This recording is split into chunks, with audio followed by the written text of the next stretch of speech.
E a palestra, como vocês viram em título, é a arte de cultivar. Vamos ver que arte e que cultivo.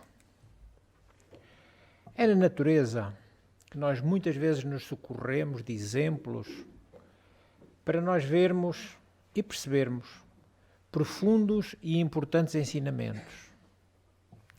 Um avô está caminhando com o seu neto pelo quintal. Agacha-se aqui, depois agacha-se acolá e vai mantendo com a criança uma conversação muito animada. Infelizmente, nos dias atuais, esta não é uma cena muito comum. São poucos os quintais e às vezes também são poucos os avós que têm tempo para dedicar aos seus netos. O garoto tem 4 anos e com o avô ele já estava aprendendo a cultivar e a cuidar das plantas precisamente com o exemplo que ele via do avô. Avô aquele que tinha tempo para o seu neto. Sempre que ele o visitava, a maior parte do tempo passavam junto das plantinhas que o próprio neto já tinha plantado. E era por isso que o pequeno Nicolau apreciava muito as mudas que tinha sido ele a plantar e como elas tinham crescido. E tocava-lhes com muito carinho, com muito zelo, e dizia: quem planta colhe, não é, vovô? Mas o avô, aquele homem, não é apenas habilidoso no cultivo das plantas. É também um hábil velhinho na arte de ensinar e cultivar virtudes. Entre uma conversa e outra, entre a carícia numa flor e o arrancar de uma erva daninha, ele ia ajudando a cultivar as virtudes naquele coração infantil. Ia ensinando que para obter frutos saborosos e flores perfumadas é preciso cuidado, dedicação, atenção e conhecimento. E que acima de tudo é preciso semear, pois sem semeadura não há colheita. Mas, dizia ele, às vezes, cautela com o que semeamos. O cuidado do pequeno Nicolau pelas plantas já era fruto do ensinamento que recebia desde pequenino, mas nem sempre tinha sido assim. Quando começou a gatinhar, as suas mãozinhas eram ligeiras para arrancar tudo o que via pela frente. Afinal, como qualquer criança pequena, que quer conhecer o mundo pelas raízes. E se não tivesse por perto aquele alguém, aquele avô, que o ensinou a respeitar a natureza, se calhar, hoje, o seu comportamento continuasse o mesmo, desrespeitando os jardins, como muitas crianças da sua idade, ou até maiores, fazem. Calcando a relva, arrancando tudo por onde passam. Quantas crianças não o fazem? É muito importante observar que as melhores e mais sólidas lições são apreendidas pelas crianças no dia a dia, com os exemplos que observam nos adultos. É mais pela observação dos atos do que pelos conselhos que os pequenos vão formando os seus caráteres. Se a criança cresce no meio do desleixo, no descuido, ouvindo constantemente mentiras, não havendo respeito, vendo os adultos agredindo-se, essa criança aprenderá todas essas lições. Assim, se temos a intenção de passar nobres ensinamentos a alguém, faz-se necessário que prestemos muita atenção ao nosso modo de vida, às nossas ações diárias.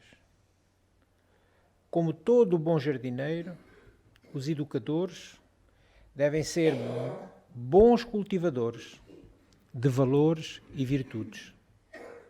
Devem observar com cuidado as tendências dos filhos e procurar semear nessas almas infantis as sementes da virtude. Ao mesmo tempo, devem preservá-la das ervas daninhas, das pragas, da seca, das inundações, sem esquecer jamais o adubo do amor. A alma da criança que cresce sem esses cuidados básicos por parte dos adultos geralmente torna-se campo tomado pelo joio, que afinal são os vícios de toda a espécie e de todas as ervas más. As mais perigosas são o orgulho e o egoísmo, pois delas derivam todas as restantes. Por isto, a importância dos cuidados desde cedo. Para se ter êxito nessa missão de jardineiro das almas, é preciso também atenção, dedicação, persistência, determinação. O campo espiritual exige sempre o empenho do amor. O amor do jardineiro para que possa produzir bons resultados. Há um provérbio que eu penso que ele é indiano, mas como não tenho a certeza, prefiro dizer anónimo. Não é o clima que destrói a cultura. Muitas vezes é a incúria do agricultor. Então o empenho do amor exige, muitas vezes, uma alta dose de renúncia e de coragem. Coragem, muitas vezes, de nós renunciarmos aos próprios vícios para darmos exemplos dignos a serem seguidos. Os jardins da alma infantil são férteis e muito receptivos aos ensinamentos que percebem, voltamos a dizer, nas ações dos adultos.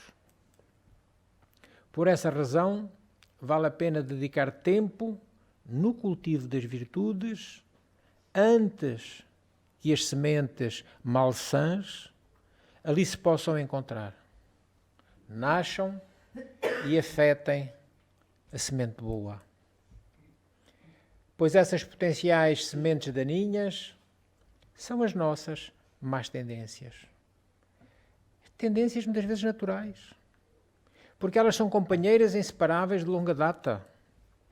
Vêm-nos acompanhando há várias existências e não temos conseguido alijar-nos delas, afastar-nos delas.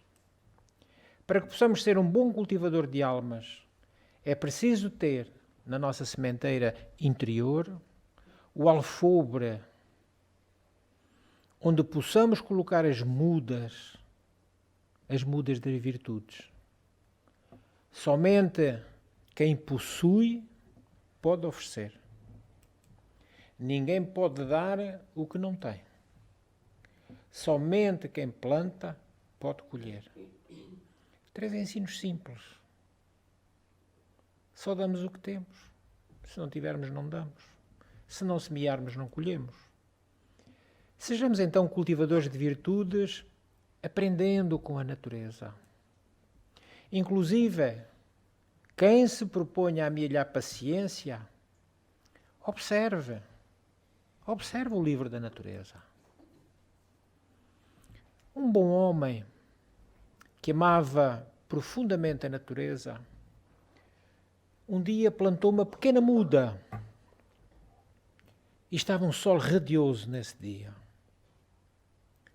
Essa mudazinha, simples, frágil, brotou exuberante e cheia de vida.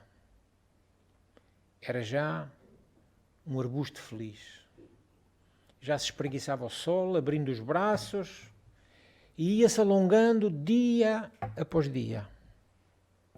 No início quase ninguém reparou naquele projeto de árvore que ia crescendo e se cobria de folhas. E quando o vento tocava nelas, elas agitavam-se. Finalmente, passado o tempo, com muita paciência, ela tornou-se uma árvore robusta. Os ramos viraram galhos fortes e ela adquiriu a maioridade vegetal. Nos dias de sol forte, as pessoas acolhiam-se debaixo da sua fronde enquanto aguardavam, por exemplo, o transporte que os levaria aos seus destinos. As crianças aproveitavam para se pendurar em seus braços, balançando-se de cá para lá. E afinal todos se foram acostumando com aquela presença amiga e silenciosa que dava sombra, que suportava as pessoas que se encostavam no seu tronco, que aguentava as crianças subindo e descendo, e muitas vezes pendurando-se nos seus galhos. Contudo, numa noite de tristeza, um homem descontente com as folhas que caíam no outono e com as flores que também caíam na primavera, atapetando o chão, resolveu cortar a árvore. Ele não queria ter o trabalho de recolher as folhas mortas, nem de varrer as flores, que ele nem se apercebia, que coloriam a relva e formavam interessantes arabescos. Quando o dia despertou, o que se via eram os galhos cortados, amontoados na calçada, e um pedaço de tronco erguendo-se nu, quase envergonhado. As crianças lamentaram. Os adultos questionaram quem teria executado tal maldade. E o tronco lá ficou, liso, em pé, sem proteção alguma, aguentando o frio das noites invernosas e o calor das tardes de estio. Aguentava a chuva, aguentava o vento. E todos pensaram que a árvore morreria de tristeza e de dor por tanta crueldade. Ela dera tudo de si, doara-se sem reservas, e afinal que receber em troca, senão uma sentença de morte. Entretanto, os dias passaram. As semanas ligaram-se umas às outras. Os meses enroscaram-se noutros meses, até à estação seguinte. E então, a árvore corajosa resolveu rebentar novamente. E pequenas folhas verdes apareceram no topo e nas laterais do tronco. Folhas tenras, mas que anunciavam o retorno à vida. A árvore esqueceu os maus tratos, esqueceu a tentativa de assassínio e, num gesto de autêntico perdão, dispôs-se a reviver. Que bom seria que aprendêssemos com as árvores a lição do perdão, ofertando a quem nos fere a outra face, a face da doação, a face do perdão. Que bom seria se, decepados pela calúnia e pela maldade, nos erguêssemos, ofertando flores e frutos em abundância. Perdão é o gesto de quem não agasalha mágoas. É o gesto de quem não alimenta ódios, rancores. É o gesto de quem vive liberto, porque não se permite a prisão da dor da revolta pela injustiça. Não se deixa infelicitar pela infelicidade e inveja dos maus. Vive plenamente, produz todo o bem que possa e releva os atos indignos próprios de quem vive prisioneiro, afinal, da sua própria pequenez. Sejamos, pois, como a árvore amiga, retribuindo o mal com o bem, e importando-nos muito mais com quem nos ama do que com quem nos despreza. Valorizemos o amor. Valorizemos o bem. Nas palavras do Espírito Emmanuel, transmitidas à psicografia de Chico Xavier, no livro Linha 200, Emmanuel fala-nos assim: as nossas palavras podem parecer sinónimo do óbvio. No entanto, o óbvio, por ser simples, é aquilo que habitualmente se faz mais difícil de ser pesquisado e de ser revisto. Por exemplo, ao sol durante a noite, em determinado hemisfério, por mais se lhe peça luz plena e imediata, há que aguardar o seu reaparecimento algumas horas depois. É inútil pedir à árvore que nos dê o fruto até ao momento em que lhe será permitido surgir. Uma estrada entre duas cidades, razoavelmente distanciadas uma da outra, não se constrói com toques de mágica. Sabe-se que o carbono puro suporta séculos e séculos de transformações lentas no subsolo antes de se converter no mais puro diamante. Então, considerando que na natureza tudo se encadeia, é a evolução. A evolução que assinala todas as criações da vida. A impaciência muitas vezes suscita irritação, inquietude, cólera e delinquência. Mas ela nasce da nossa própria incapacidade de entendimento acerca das situações e entendimento acerca das pessoas. Emmanuel aconselha-nos: não solicites posturas de elevação àqueles que ainda não assimilaram os ingredientes espirituais, porque esses ingredientes são indispensáveis para que eles possam apresentar essas atitudes elevadas.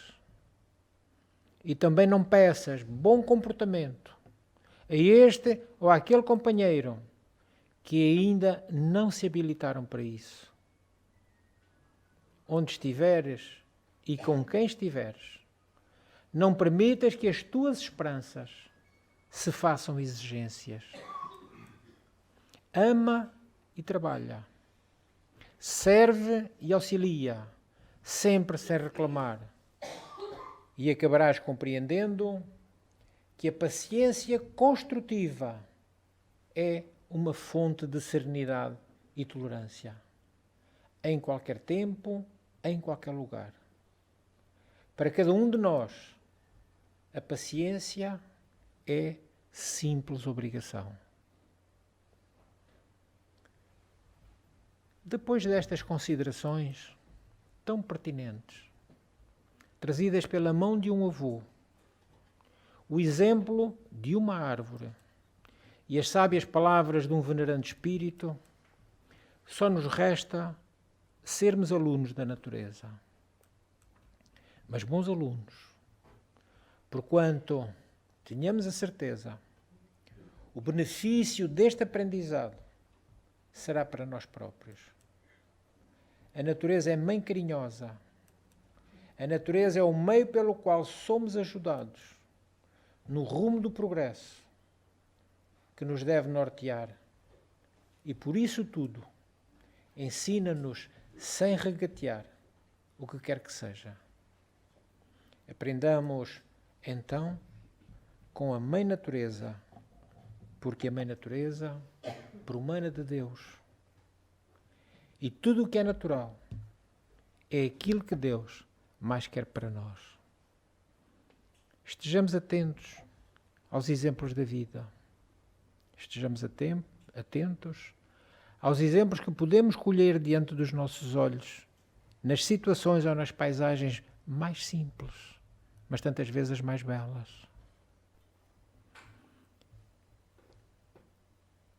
Um dia, todos nós, sem exceção, iremos perceber o quanto a natureza tem para nos ofertar e o quanto dela nos podemos socorrer, precisamente nos momentos de maior aflição, de maior angústia.